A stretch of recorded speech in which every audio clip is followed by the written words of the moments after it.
Who knew that a game of Connect Four and a few cups of Play-Doh could launch intergenerational friendships that motivate Rochester youth? It is all happening through an organization called Generation 2. The nonprofit pairs kindergarten and first grade kids with adult volunteers known as buddies. These intergenerational friendships, focused on child-centered play, are intended to provide the social and emotional strength needed to help kids thrive in the classroom. At the desk to share more about Generation 2 is the organization's founder, Dr. Bruce Gilberg. Welcome to the show. Thank you for being here. Thanks for the invitation. So Bruce, just to begin, I'm curious to know, how did the concept for Generation 2 come about? You're taking me back a long time ago. About 17 years ago, I was doing research at the Kennedy School of Government. And I already was a psychologist, but I was studying the uses of power in community development and in government. And I decided to put together some of the best practices of community development and the best practices of psychology to bring people together. Because, well, the language in government is very different than the language in psychology and various assorted other places. However, there's a common denominator. Where there are good relationships, things can go well. When there are difficult problems, but there are trusting relationships, we can solve problems. And our youngest children need to practice forming relationships based on empathy first, then expectations can join in, and they can reach with curiosity and novelty through play and conversation to the best of their ability. I'm sure people are watching and they might be thinking, how does having a buddy, decades older than a young person, help that child thrive in the classroom and also in the community? How would you explain a little bit more how that can work? What we do at Generation 2 is we bring two people together, an adult and a child, and the adult is going to cross the developmental divide through play. Children are experts at play. Our volunteers are taught to listen, accept, observe, but the children are the mentors. They are taking the initiative to tell who they are. They are without labels. They are poor. They are affluent. They are of all colors.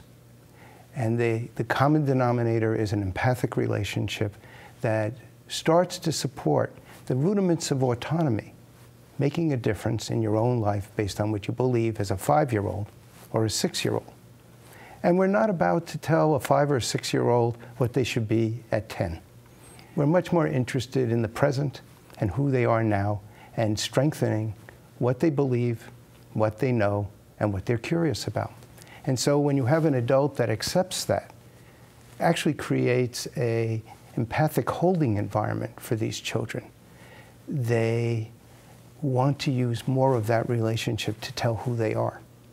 And that representation creates a search for satisfying developmental needs. It's interesting, the focus on play. Not sometimes when we think of relationships like this, we might think of tutoring, of some type of academic support. But no, there's power in play, you're saying. Well, there was this very famous guy who's a little smarter than me. His name is Albert Einstein. And this guy said that play was the greatest form of research.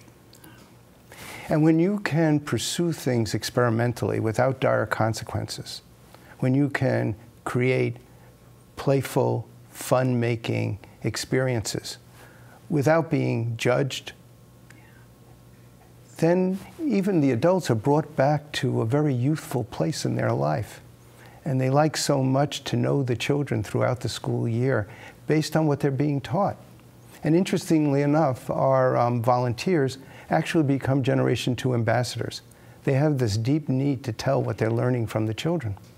I was going to say, you made a good point, because I'm sure in turn, they themselves, the adult volunteers, are affected by this relationship.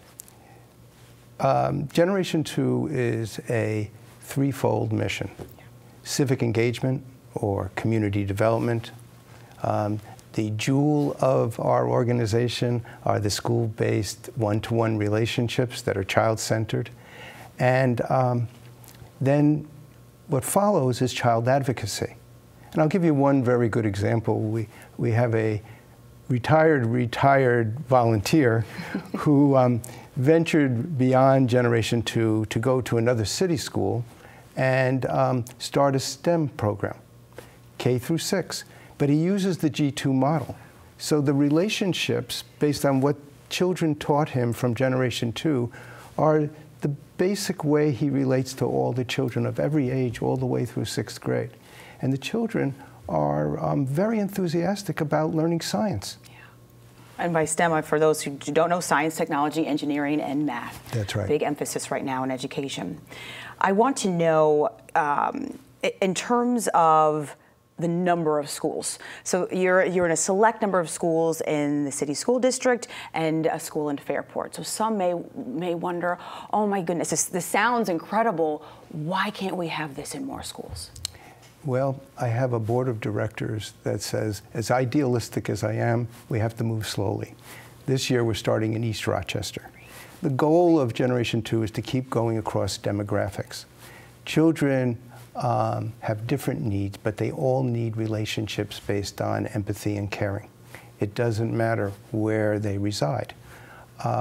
So we are growing slowly. We're very careful to be financially sound. That's a reality of a nonprofit organization. And we also want to replicate what we do in the highest quality.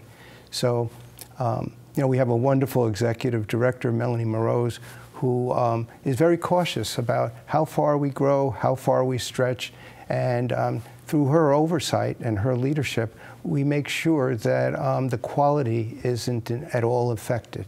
So yes, we are available to many school districts, and we hope as we move through some well-needed research and evaluations, and even a manual that we're developing, that we will ask of others to come and observe us and replicate it on their own with our advice. Very good. Well, unfortunately, we are out of time, Bruce, but I thank you for joining me today and for sharing more about the impact of Generation 2. To learn more or volunteer with Generation 2, also known as G2, go to g2rochester.org.